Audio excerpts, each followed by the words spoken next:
Mexican hero.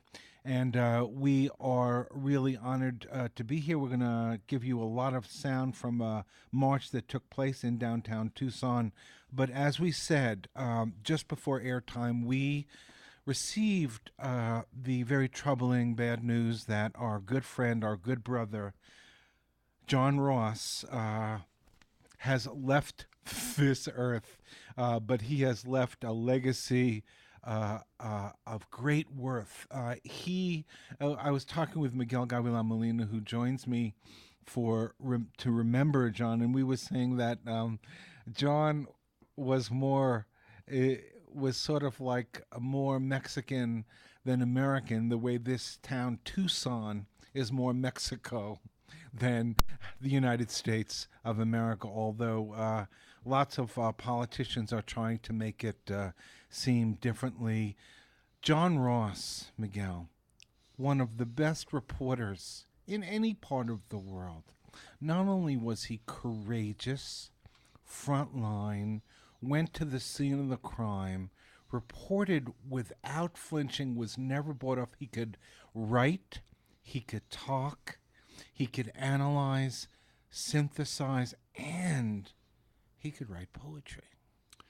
The verse, just the verse of truth in life. He will be greatly missed, Dennis. He was an inspiration and in some ways a mentor to us. An advisor, a guide, and just an incredible human being. For myself, to see him in different phases, in the last 30, 40 years, going and putting his body on the line, getting assaulted by soldiers, getting assaulted by police, getting assaulted by roving gangs of bigots. He was never afraid to stand his ground, and get beaten. But he would never go down.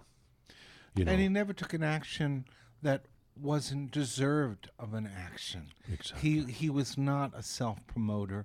It didn't matter who was watching when he put his body on the line. Right. So greatly, greatly missed. And, these are some of the individuals that grace our lives with their presence and their just heart, commitment, and the burning fire in their hearts. Well, he'll be greatly missed. I know that I will. And just for people who don't know him to get a better idea of who he is, this is somebody who went to put himself as a human shield in Iraq before the last war started. In other words, this guy who was already half blind went to Iraq. He not only did he go there, but he put himself in a power plant because he knew that the United States government was going after the infrastructure. So he was putting his life on the line. But his reporting, we know, and we'll never forget, his ability to report on Mexico, to be ahead of the curve, and to be on the front line to do it, is something that will never be forgotten, and it's going to be a tough act to follow. Absolutely. And the thing with John is that he decided a long time ago, we would share conversations from time to time, that he didn't like living in the United States as a gringo. So he went to Mexico, and that's basically where he spent most of his adult life.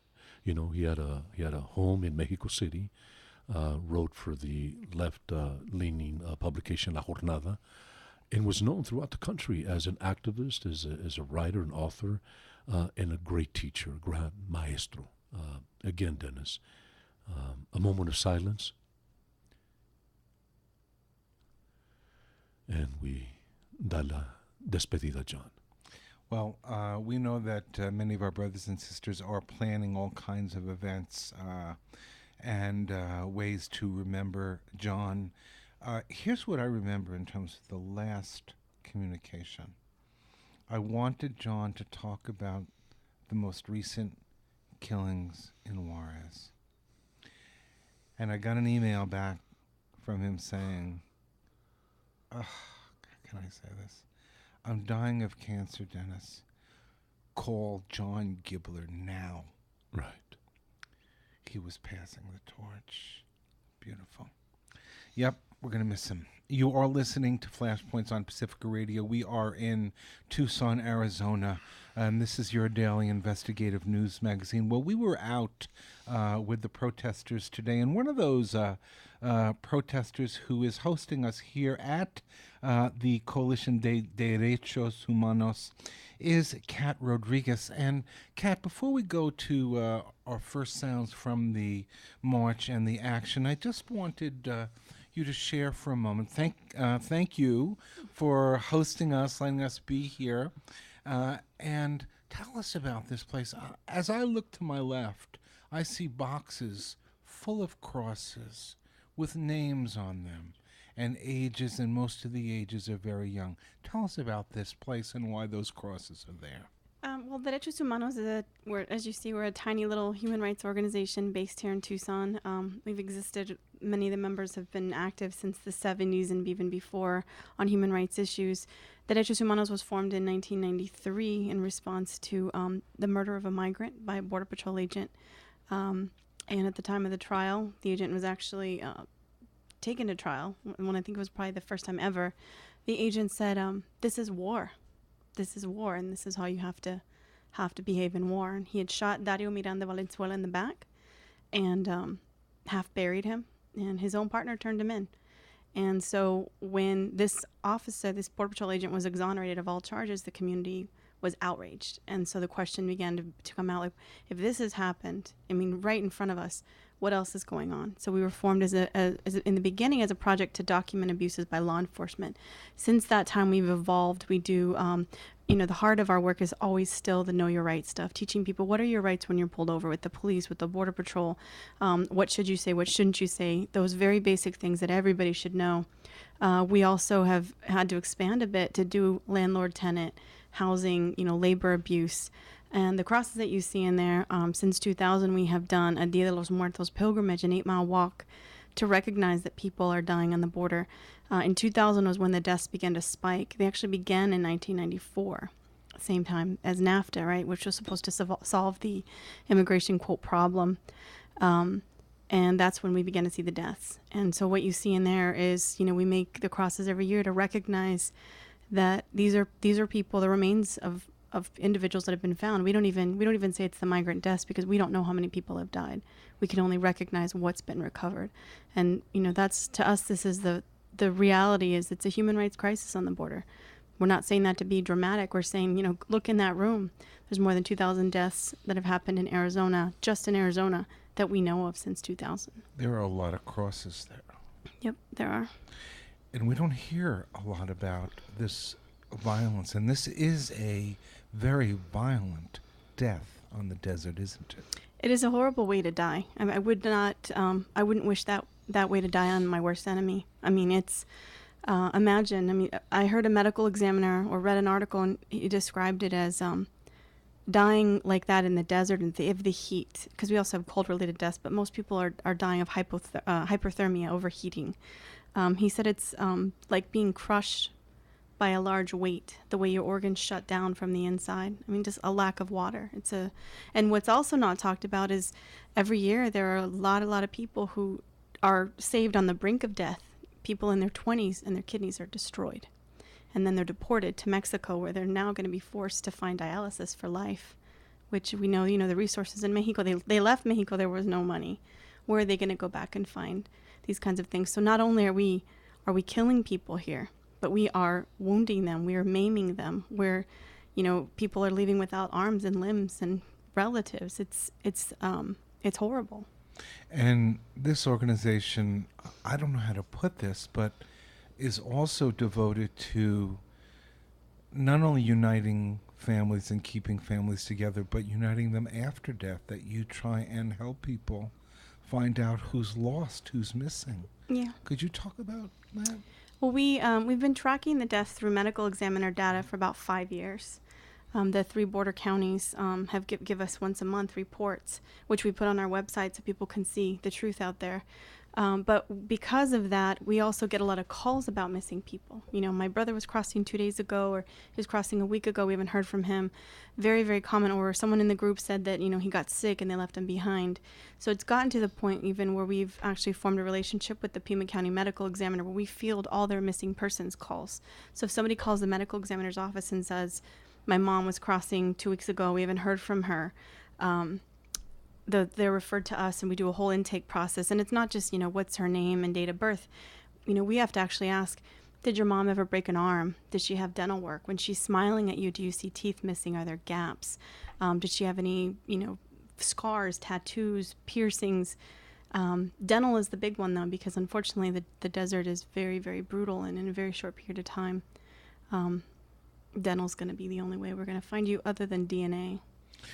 And this, I know that you are incredibly gentle and that you use all care that you can, but this process must be incredibly painful for people to have to talk about and reveal the most specific, and in order to see if their loved ones have at least been found, or parts of them have been found. Yeah, it's really terrible that, and the sad thing, I was working on a case late last week, and I started filling out the form and was making a call, and then I realized that this was somebody who's been missing since 1997, and the families, they don't give up hope. I mean, you think about it, if it were my brother or my sister, 1997. you would keep looking, and so they've suddenly heard about us somewhere, or people will randomly hear from us, and they will call us about a relative that it's been 10 years, 12 years, 6 years, 5 years, not just the ones that have been a couple days or last week or a couple months.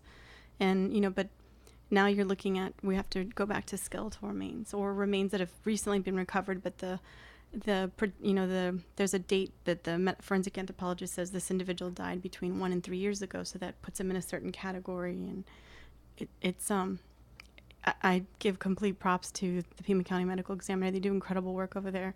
And they depend a lot on what we can get them, and we depend on what the family can remember about, when your mom was laughing and her mouth's open, did you see, metal in there? Were there teeth missing? Did she ever go to the dentist? And it's a terrible thing. No human being is illegal, and no human being deserves to die like that. Kat Rodriguez, you're now the program director here at this very significant life and death institution. What's at the core for you? What keeps you going on this? You mean the death stuff? Or just this work, this rescue work, this human rights work at the core, this life and death work? A couple years ago, I would have said tequila. Leilani can attest to that. But you know what it really is for me now, because it's depressing. Every week we learn of new ways that people abuse each other and hurt each other and take advantage, or people have died. But we also hear people come back to us and say, you know what, I'm still here because I went to that consejo, I went to a Know Your Rights presentation, and ICE came to my house and I knew how to respond and they left me alone. Or they came to my house and they took my mom, my brother, my sister-in-law, but I'm still here because I knew what to respond. So those kinds of things, because it gives me faith that we're doing the right thing. We're putting the information in the hands of the community themselves, and they're educating themselves and their families, and that's the only way the only way really that people are going to be able to make changes, being able to defend themselves, so that they can figure out, okay, now we're not just on the defense. We're gonna step up and move forward. You're listening to Flashpoints on Pacifica Radio. We're honored to be here at the Coalición de Derechos Humanos. One of these days I'll learn Spanish. After I learn English and American too. But we are honored to be here, and we were honored to be out earlier today. There were a lot of people in the street. Now, I didn't check the police figures, but it looked like there were well over 1,000, maybe 2,000 people in the street. Did anybody hear any numbers? I saw people counting. I don't know the exact numbers, but it definitely was a couple thousand. Yeah, people. Which is a lot for Tucson. That may not sound like a lot for LA or San Francisco. No, but I in know Tucson, this is a lot of people out in the street. I guess in part they were troubled and disturbed by the 6 deaths that they heard about in Tucson. And I guess people were a little unnerved. We were out there with them, with you, and we found that on the minds of many was another issue happening here in Tucson, and that is the banning, essentially, of the teaching of ethnic studies as it relates to Mexican American history, language, culture. It was literally banned by the current Attorney General who just took office. He helped structure this anti-immigrant language around this bill that forbids the teaching. As superintendent of Tucson schools, he's now going to enforce it as Attorney General. A lot of people are troubled in this town. On a day devoted to Martin Luther King, civil rights, human rights, they were thinking a lot about it. We were in the street, and this is what we came up with. You can play that sound. Let it shine, let it shine, let it shine. Cesar Chavez! Cesar Chavez! I'm gonna let it shine. Cesar Chavez! I'm gonna let it shine. Cesar Chavez! I'm gonna let it shine. Let it shine, let it shine, let it shine. My name is Dennis Bernstein. We are here in Tucson, Arizona, in the march to commemorate the life and times of Martin Luther King. It's particularly poignant here in Tucson after the violent shooting that left some 19, 20 people wounded, 6 dead, and apparently it was an attempt on a congresswoman. She is struggling for her life. The federal judge didn't make it. The 9-year-old is dead, but we're here to talk about the situation. Could you tell us your name, please, and exactly where you teach? I'm Maria Federico Brummer, and I teach at Tucson High School and Palo Verde High School, and I work through the Mexican American Studies Department in Tucson Unified School District. Okay, so you must be pretty troubled that essentially ethnic studies, Mexican American studies have been banned, and the Tucson school system has been given essentially 2 months to either stop teaching or lose federal money. You want to talk about that? Yeah, it's 10% of our monthly allotment from the state that we're getting that is the sanction. I'm actually one of 11 plaintiffs that have filed a lawsuit against the state, and we're hoping to get an injunction against this law in order to find it unconstitutional. What do you think this law is meant to do? What kind of impact do you think it can have? Well, it's given the history, it starts 2006 with our ex-superintendent of public instruction targeting our department because of our students and their actions, and really he's never been in our classrooms. He has no idea what we teach, but he's found it his own personal political agenda to use our program in order to get elected. And now he's our state attorney general, and he may have aspirations on to further a political career.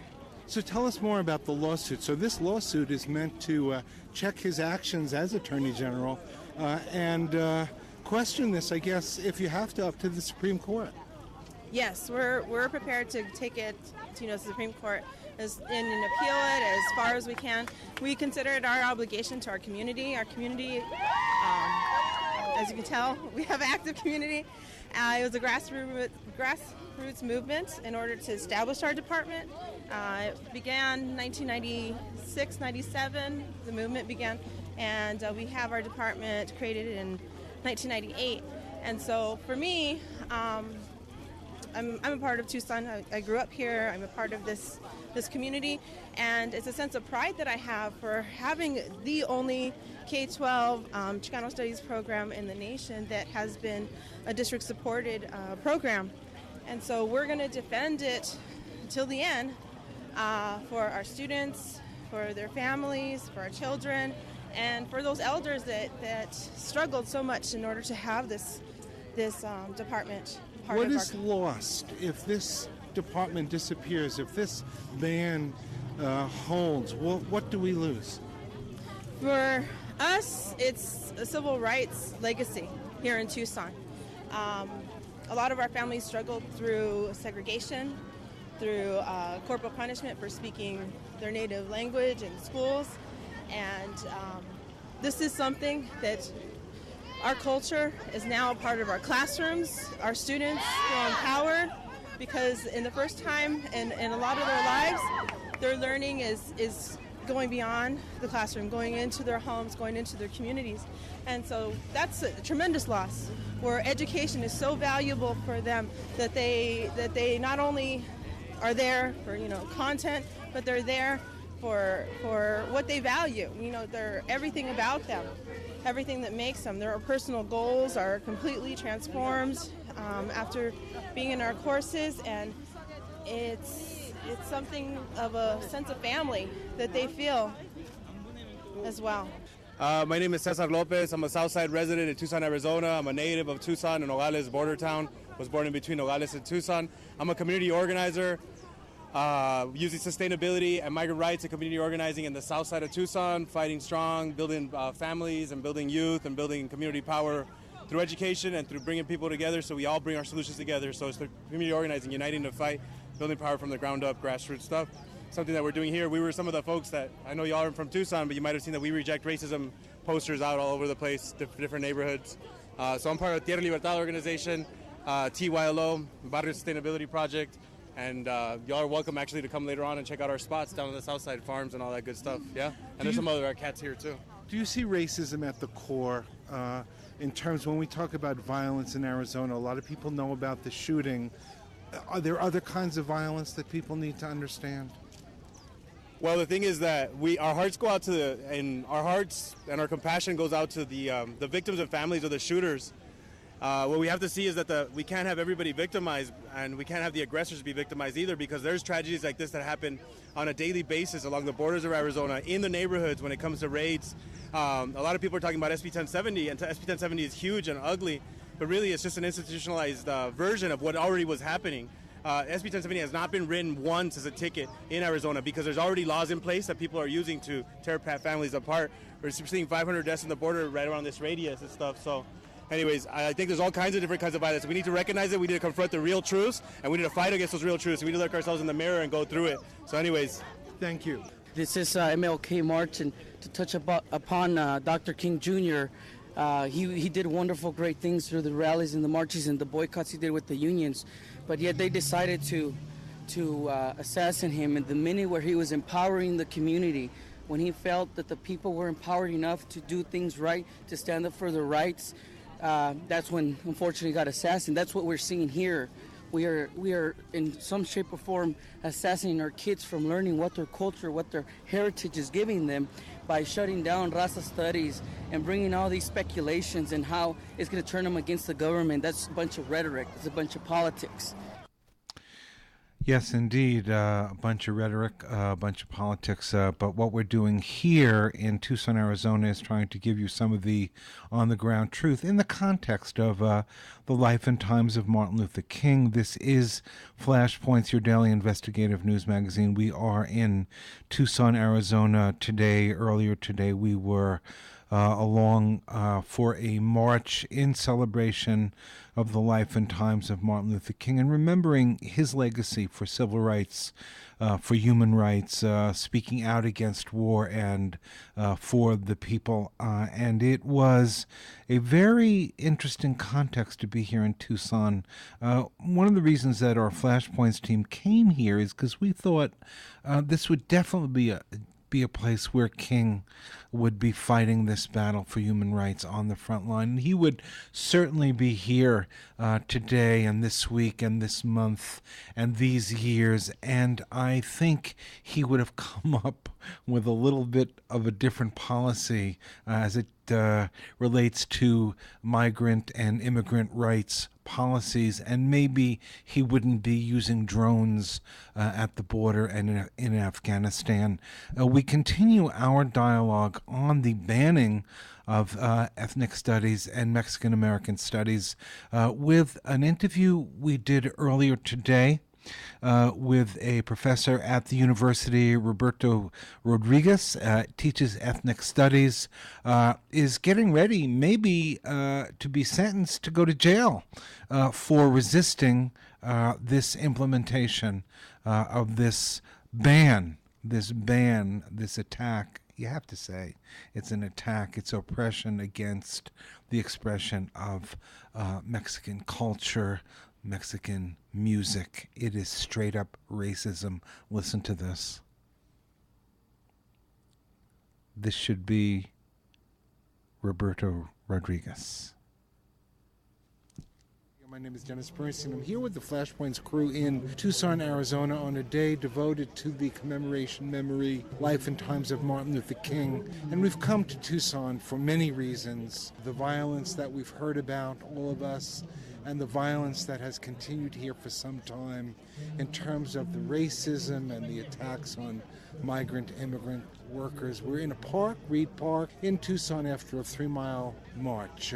Can I ask you to introduce yourself and tell us what you're doing here today? Yes, I'm Roberto Rodriguez. I'm a professor at the university, and I go by Dr. Sintley, University of Arizona. And yeah, you mentioned right now the attacks, the violence, and it's even bigger than that. You know, here, all the legislation is directed at a form of genocide. It isn't just physical, but spiritual also. The mind, that is, they attack us for our bodies, but also how we think, our spirits. It's kind of like they say, for those of you that remain, you have to think like us, you know? You have to adopt our story, you know, starting from Greece and Rome and Columbus and the Pilgrims. If you believe that, you're welcome here. And of course, we don't object to that. But what we say is that we also have our own story. Our story goes back a little further. Here on this very continent, 7,000 years, you know, of maize culture. And that's the battle that we're involved in here. So it isn't just, as I was saying, that they want to get rid of those they can, you know, through deportation, but those of us that have that culture, they want to eliminate it, so to the point where we can all claim the Pilgrims as our forefathers. Well, there certainly has been some draconian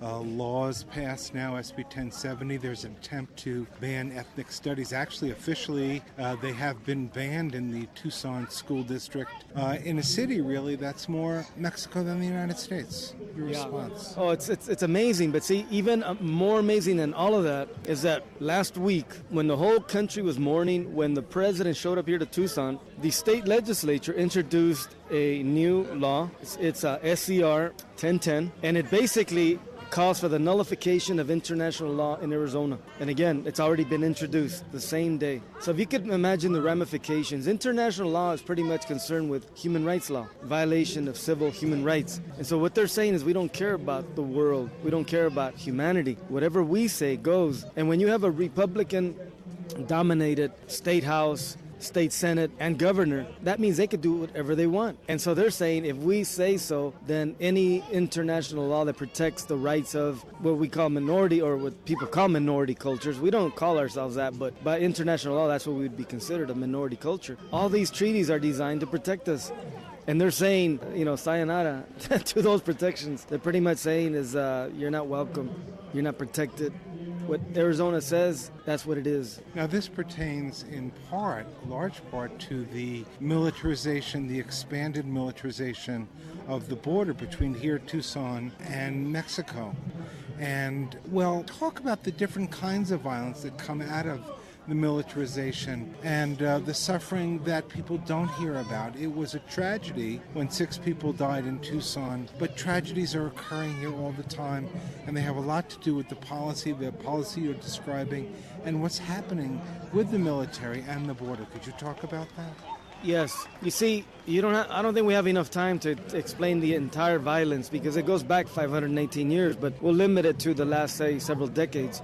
You know, here in Arizona, you have intentional federal policies that pretty much create a funnel effect of closing down the main ports of entry and funneling migrants into the deserts and the mountains during the winter the cold elements, will kill. During the summer, the heat, of course, kills. And so there's been several thousand just in Arizona alone, the Arizona border region. We don't even know how many in Sonora, but we know in the U.S. part of the border, at least several thousand. When you consider the entire border, from Texas to California, the numbers are even much higher. That's something, and you have to remember that when we talk about militarization, you're talking about further militarization, because the war, the Mexican-American, or the war against Mexico is militarization. If you look at all the military bases, they're there. In other words, since the war, they've been there all along the border. So this is just further militarization. What we have now is the use of the National Guard, calls for more border patrol, et cetera, et cetera.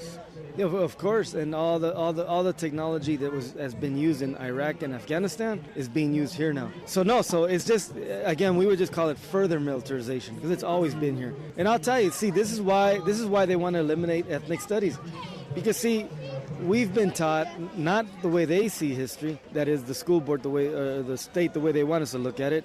Again, we teach, and we've been taught and we teach that our culture is minimally 7,000 years old. We've been here forever. Our culture stems from maize, the frijol, the bean, the cactus, the calabaza. I mean, that is our culture, and all our philosophies, everything stems from that. But we're not supposed to think that way. We're supposed to oh, wait a minute, Europeans showed up, now just forget who you were and start adapting to our culture. And like I said, we don't have a problem with anybody's culture. That is, unless you're talking about a military culture, which is different.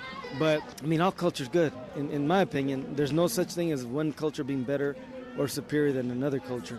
So if somebody wants to teach us Greek and Roman or Russian, that's fine too. As long as they acknowledge that the culture that is indigenous to this continent, it's on equal footing, at minimum. What do you think would have happened? Do you think the response would have been different if it was a brown brother, a black man who shot the congressman, who killed the federal judge, who gunned down a 9-year-old, who wounded 19 people, tried to assassinate a federal official? Do you think there would be a difference in the response?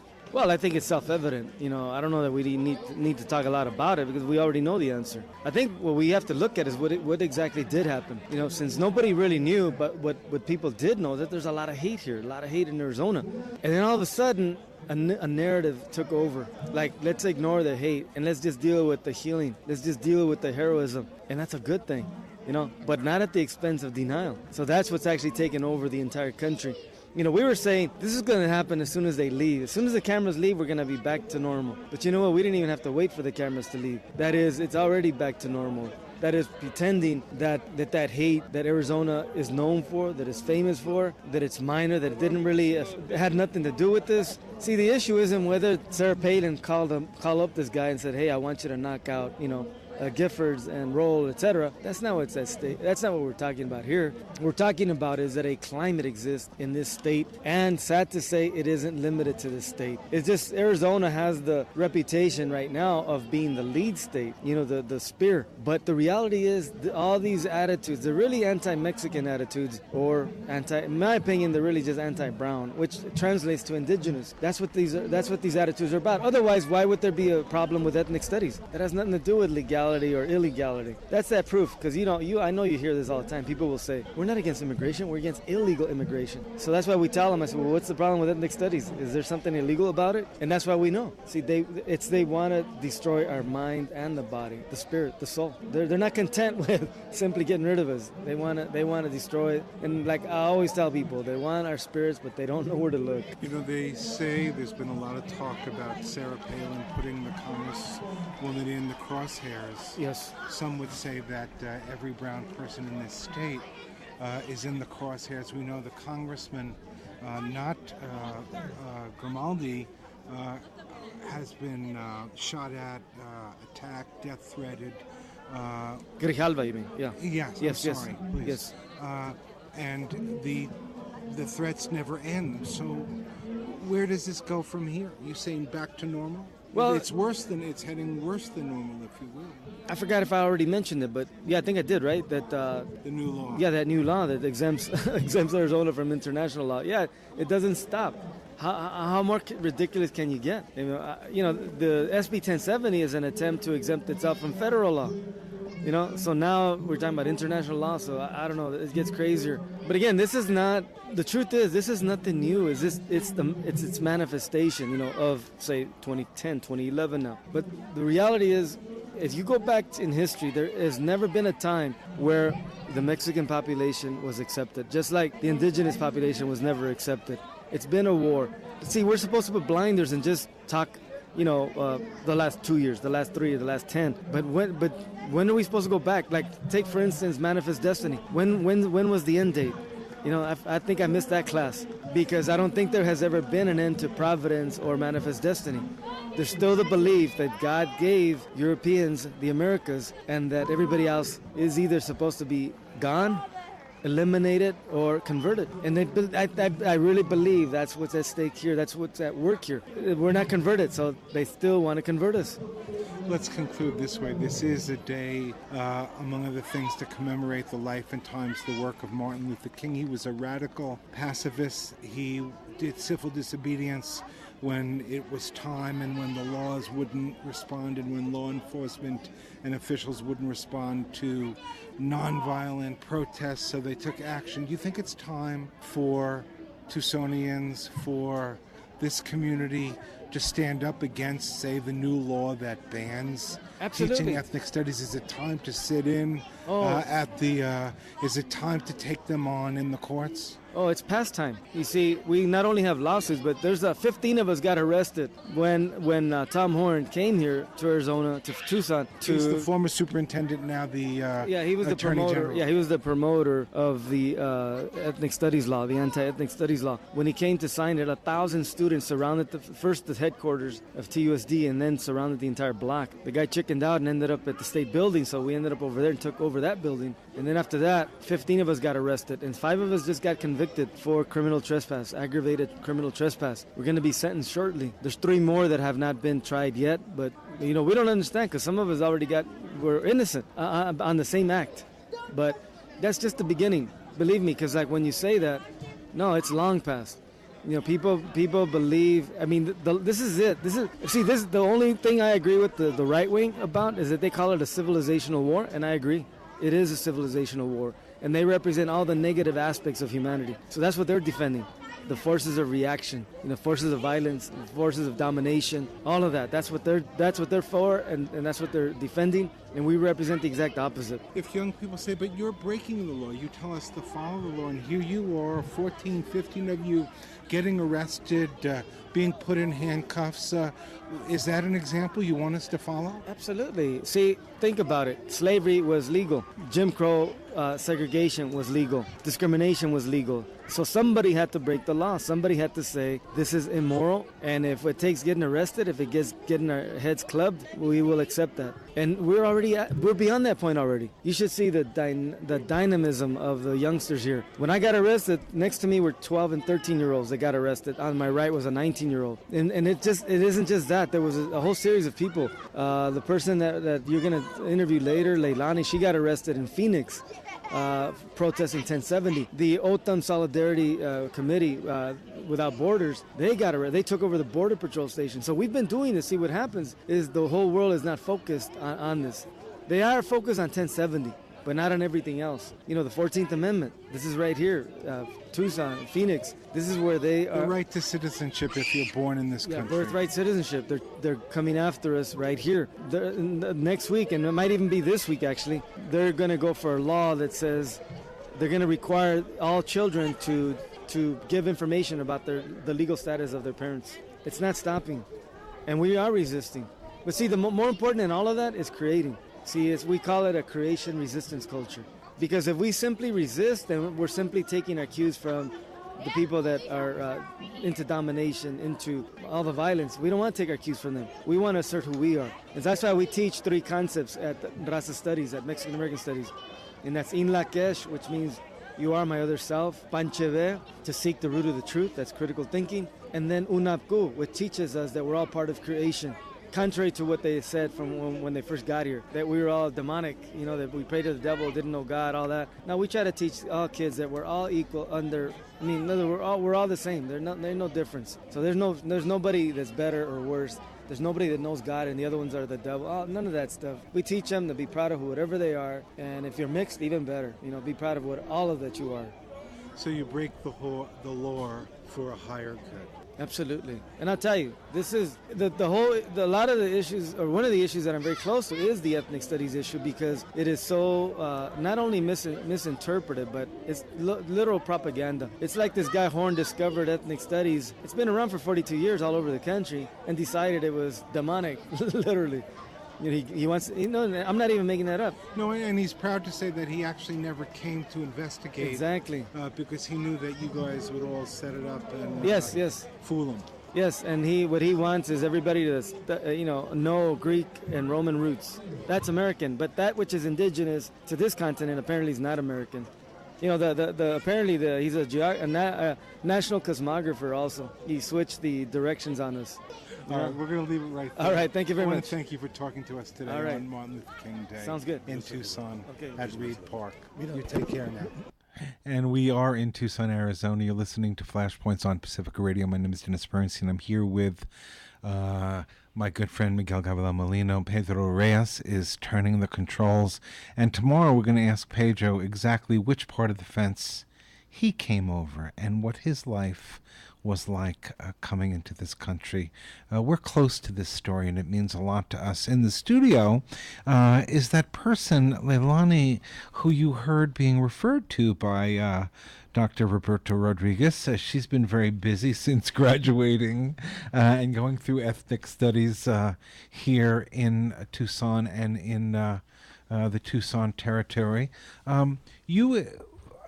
Professor Rodriguez mentioned a situation where Horn came to sign on to the new bill, and he was, I guess, chased away by a whole bunch of students. You were there. What was happening? Oh, well, that day we just responded to what the Tucson community, to what the Tucson youth, we considered a slap in the face from Tom Horn. It was almost like a public fingers up to us. The day just before, on May 11th, Jan Brewer signed 2281 into law. We a lot of us heard at TUSD at 1010 building, and that's the headquarters for Tucson Unified School District, and it was just devastating. It was the same kind of emotions that you saw at the Capitol in Phoenix when Senate Bill 1070 was signed just about 3 weeks prior to this. Already emotions were rampant, and the next day Tom Horn was making it his personal little welcome to Tucson. He wanted to hold a press conference at Tucson Unified School District, and again, we took it like a public slap in the face, like he was smearing just already the humiliation, the anger, the indignation that the students were already feeling. He was just going to just intensify that with his public presence here and his little press conference. He's always been one for media, so he loved the whole escalation of media. So right away, the students, we say, no more. You are not allowed in our community anymore. All what happens when you come here is that you bring harm to us. So the students, a lot of them as young as middle school, even some elementary school students and high school students, we walked out and they made a human chain around 1010 around the TUSD headquarters, and from that, Tom Horn, he had to cancel then his press conference because, I don't know, safety issues, whatever, he just got cold feet, so he ends up not canceling it, but he moves it over to the state building. So right when we get words that he's still in town and that he's going to go on with his press conference at the state building, we said, okay, let's go to the state building. So we have a march through downtown Tucson to meet him at the state building there, and the only thing what we wanted to was address us. Answer our questions. Why have you ended these studies when you know how successful the program was? Not only for our academic achievement, for our overall, our self-confidence, just our ability to relate to human individuals in such an amazing, compassionate way that we're bringing social justice into our communities through transformative, just with the social justice framework in mind. Why are you doing this? And he couldn't even address us.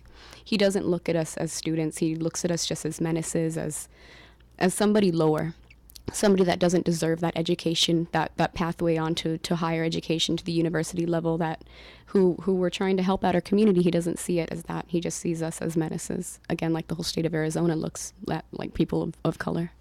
And what did this exploration in ethnic studies, in cultural history? What did it mean to you? Why was it so important? Why are you so adamant, so militant, really, about maintaining these kinds of studies within the school system? These classes saved my life. I can honestly tell you that I had a lot of medical problems when I was growing up, starting in middle school, and I literally would have teachers. I went to a predominantly white middle school on the east side, and I didn't really know what it was that kind of made me different from everybody else, but I just remember just the scorn that some teachers would show me when they had to stay afterwards so that I could get my homework, all the extra schoolwork that I missed when I had to have surgeries or go to physical therapy. I literally just remember one teacher telling me, "You're lucky I'm using my extra time to get you your work that you're missing. You're not going to make it through high school. You're already just going to drop out." And so I was terrified going into high school. I'm like, "Oh no, if this is middle school, oh God, she's probably right. High school's just going to kill me." But junior year, I got into my first ethnic studies course. I took Native American literature, and I just felt like something part of, like, just part of something bigger out there in the world. Here I am, this biracial young girl, half Native American, half African American, and U.S. history books, all they tell you, you know what, you started here as a slave or you started here as a conquered people. And that's really the only worth that you feel in regular American dominant society. So you feel like an outsider, an outcast, like you have little value or little worth in a society if you don't necessarily believe in the common values, the dominant ideas, the dominant thinking process. So it makes you feel not even a shadow, but like somebody just so insignificant that you're not taken into account. So that's what I was feeling until I went to these classes and I said, you know what, I have a voice. There's such amazing, beautiful women in these history books who look just like me, and they contributed so much to not only this American society, but to the world society in general. It's just a very comforting feeling. You feel home. You feel at home in your own skin, in your own, like, I remember I was always just so ashamed of my curly hair and my darker skin, and after these classes I felt so beautiful for the first time in my life. Beautiful. Really beautiful. And you were recently in Phoenix chaining yourself down. Could you describe that situation, what you were doing and why you were doing it? Yeah, it was April 20th, and just that Thursday before, it was on a Tuesday, we got word that Senate Bill 1070 passed through both the House and the Senate. And that was actually April 15th is when Tuesday we first got our first example of what 1070 would offer. That was a really big day. It was called Operation in Plain Sight. 800 ICE agents were sent down to the state of Arizona, and they were collaborating. Massive raids hit all over Arizona, in Phoenix, in Douglas, in Tucson, Nogales, and they were coinciding also with our law enforcement, with the sheriff's department, with Tucson Police Department, with DEA. It was just a horrific turns of events. Our whole South Tucson was completely militarized and shut down. People were thrown out of buses. There was just a lot of people got their homes invaded into that day, and we realized this has got to stop. This is the preview of what Senate Bill 1070 has to offer, and it just magically happened to be the day that it passed both through the House and Senate. So that first week, we realized Jan Brewer had a week then to sign the bill into law. The governor. Yes, Jan Brewer, our Arizona governor, and we said we have to create a crisis for them not to sign this bill. So we literally came about with the mindset that we would physically not remove ourselves from this Capitol building until you veto the bill, which of course they didn't do. But we were using it as a platform to call for not only just statewide, but national civil disobedience, nonviolent civil disobedience to commence on behalf of the state of Arizona for the violence they're inflicting upon our communities. Because not only we are chaining ourselves to the Capitol building, just like the state of Arizona is chaining our communities. So we did that act. We were arrested. We were held in Maricopa County jail for about 11 hours or so. We got out later, like really early the next morning. And yeah, it just the results from that, I'm just so incredibly awe-inspired by how many people were inspired by that act. We had a lot of acts of civil disobedience that commenced afterwards in LA and Texas, and then of course you had the students who were inspired by that as well to take this battle of ethnic studies to the next level, and that was using our bodies as we've been using our words before, but physically using our bodies to protest against the state of Arizona and their violence they inflict upon us. Well, we only have a couple of minutes left here. We're going to be broadcasting for the next couple of days here in Tucson, Arizona, and I want to invite you back, and maybe we can get a couple of your friends in here and really have a freewheeling discussion on this. Incredibly interesting. But I just, in the minute left, I want to let you, because we're going to go to a story in coming out of California about what's going on in Haiti, and particularly the welcoming back of baby Doc Duvalier, which is a horrible situation and all about liberation on Martin Luther King Day. But speaking of MLK, you were marching today, and what does his legacy and his memory mean in the context of your struggle? His legacy is both just amazing and bittersweet, because bittersweet in the sense that Tom Horn, our current Attorney General and our past Superintendent of Public School Districts that started this battle against ethnic studies since 2006, he's using such a wonderful man and his legacy in vain to justify the banning of ethnic studies. He says that he was inspired by Martin Luther King's I Had a Dream speech in 1963, and I saw him say that I want my kids to walk hand in hand based on the content of their character, not the color of their skin. And so Tom Horn's really, it's like sacrilege, the fact that he is using such a beautiful speech to his political advancement, because again too, it was a very these kids, these futures that he's compromising, all these kids, this 97.5 graduation rate that these ethnic studies provides in a 69% Latino student population in our school district. He's putting their futures, their academic career in jeopardy. They are the collateral damage for his stepping stone so that he could become Attorney General and raise his political status in the state of Arizona. So we walked today and we marched today with such a beautiful promise of Martin Luther King. He knew that we were headed to the promised land, and we still have a long ways to go, especially in the year 2011, when you see just such manifestations of violence appear like it did last week, just because of this hateful rhetoric and language that's being used by public officials. So we have a long way to go, but just like Martin Luther King, he knew that this was going to be a long haul. But I look at his legacy today and all the youth who are walking today as a promise of what's going to be coming tomorrow for us, a brighter future. All right. I want to thank you very much for extraordinary language around this struggle that we care a lot about. How we express ourselves helps us to understand better what's really going on. So we thank you for that. Thank you for having me. That's the voice of Leilani Clark, a graduate of ethnic studies. You don't think it works? Listen to this. Again, you're listening to Flashpoints on Pacifica Radio. My name is Dennis Burns, and we're going to turn it back to the studio, but we're going to be back here at the Coalición de Derechos Humanos, and we're going to tell you a lot more about what they do and what's going on here on the ground in Tucson. But now we're going to send it back to the mothership in Berkeley, California. And this is Kevin Pina, and you are listening to Flashpoints on Pacifica Radio. You know, I started reporting from Haiti about 20 years ago. My first report was during the coup of 1991 against ousted President Jean-Bertrand Aristide, direct from Haiti to the Pacifica station here in Berkeley. I got to tell you, in the 20 years that I've reported, I never thought that I would be reporting that the former dictator Jean-Claude Duvalier, also known as Baby Doc, returned to Haiti yesterday on Sunday at about 5:30 on an Air France flight. He arrived into Port-au-Prince. He was held in what's called the VIP lounge of the airport for about 2 hours. Haitian customs stamped his diplomatic passport and allowed him to enter the country of Haiti. That's right, the former dictator Jean-Claude Baby Doc Duvalier is back in Haiti today. Of course, it's raising a lot of questions. How could this have happened? The Preval administration is saying they had no idea. The U.S. government is acting as if it's surprised. Even the French government, who, of course, issued that passport to Duvalier, and out of their national airport he left to arrive in Port-au-Prince, claimed that they also were caught by surprise. In the meantime, this has raised a lot of speculation in Haiti that if Jean-Claude Baby Doc Duvalier has been allowed to return, then certainly Jean-Bertrand Aristide, the democratically elected president of Haiti, who's been living in exile in the Republic of South Africa since he was ousted February 29, 2004, or a little bit thereafter, will it not be just a small amount of time or a matter of time before he also returns to Haiti.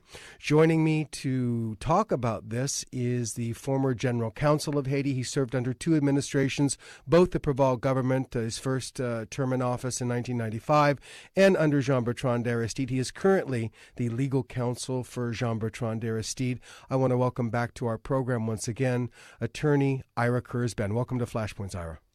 Thank you, Kevin. Pleasure to be here. Thank you. Well, you heard me run it down. I never thought I'd be reporting this. Baby Doc Duvalier, who would have thought it? And tell me, what's your immediate reaction to this? It's pretty shocking, but I think he would have never come back unless both the U.S. intelligence community and the French intelligence community gave him assurances for his safety. Whether the State Department knew or whether even the White House knew or whether the French government knew, other than the intelligence community, is an interesting issue for some academic to study at some point. But I'm certain that there's no way that he would have come back, given the fact that he's facing charges in Haiti, and serious charges that would keep him in jail for the rest of his life. That he would have come back unless they were giving him assurances. I think the interesting question, Kevin, is where Preval is in all of this. Did Preval know? And I think we're going to know within the next 48 to 72 hours, because it is said that Baby Doc will leave Haiti in a few days. And unless Preval arrests him within the next 48 or 72 hours, based on warrants that already exist, based on charges that have been brought against him, based on the Haitian government's own claim in the Preval administration that to the Swiss government that they are pursuing criminal charges against him. Unless Preval arrests him, it's certainly an indication that Preval is involved. I personally find that very difficult to believe, having represented him for 5 years.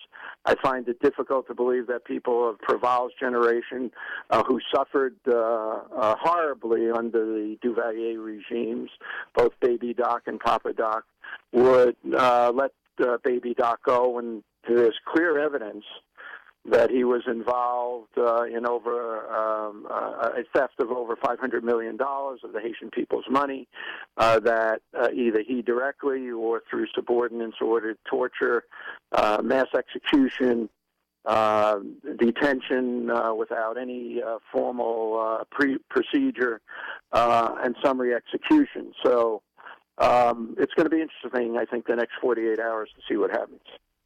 Well, listen, there's also been tremendous speculation about what this means for Jean-Bertrand Aristide. I would think that being his legal counsel, that you'd be the one who would know if there were any movement on the front that would allow him to return to Haiti.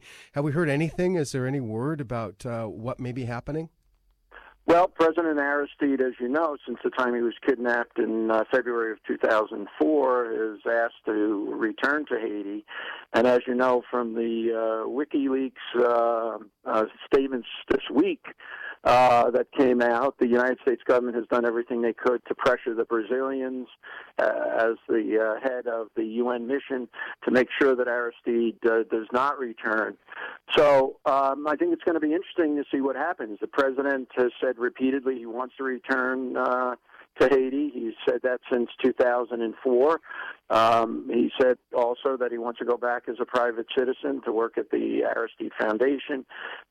So it's going to be interesting to see what happens in that regard, but certainly he has never wavered on his desire to go back. I think the important point here is his going back is totally unrelated to Jean-Claude Duvalier, and the fact that the press is kind of making it almost what appears to be a quid pro quo is ridiculous, as you have pointed out. On the one hand, Jean-Claude Duvalier was a dictator in Haiti, a brutal, repressive dictator, where tens of thousands of people were executed summarily, where they stole money from the Haitian people. And I'm sorry, we're going to have to leave it right there. I'm afraid we've run out of time. But listen, it's fascinating. We're going to come back to you very soon. We're going to have you back on the program, and we're going to talk about this in more length. Okay? Thank you so much for joining us today. Thank you.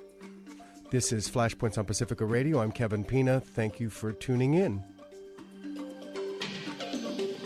And that wraps it up for another edition of Flashpoints, which airs every weekday and can be heard again at flashpoints.net. Executive producer of Flashpoints is Dennis Bernstein. Technical director Eric Klein. Roving producer is Miguel Gavilan Molina. Special projects and online producer Jesse Strauss. Regular contributors include Catherine Austin Fitz for Community Business, John Gibler in Mexico, Kevin Pina on Haiti, and Friday co-hosts Francisco Herrera and Renee Saucedo. JR and the Block Report contribute to the program.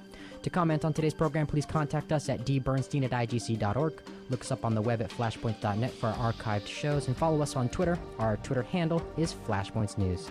Thank you for listening. This is KPFA, KPFB in Berkeley, and 88.1 KFCF in Fresno, and online at kpfa.org. It's 6 o'clock. Now stay tuned for the KPFA Evening News.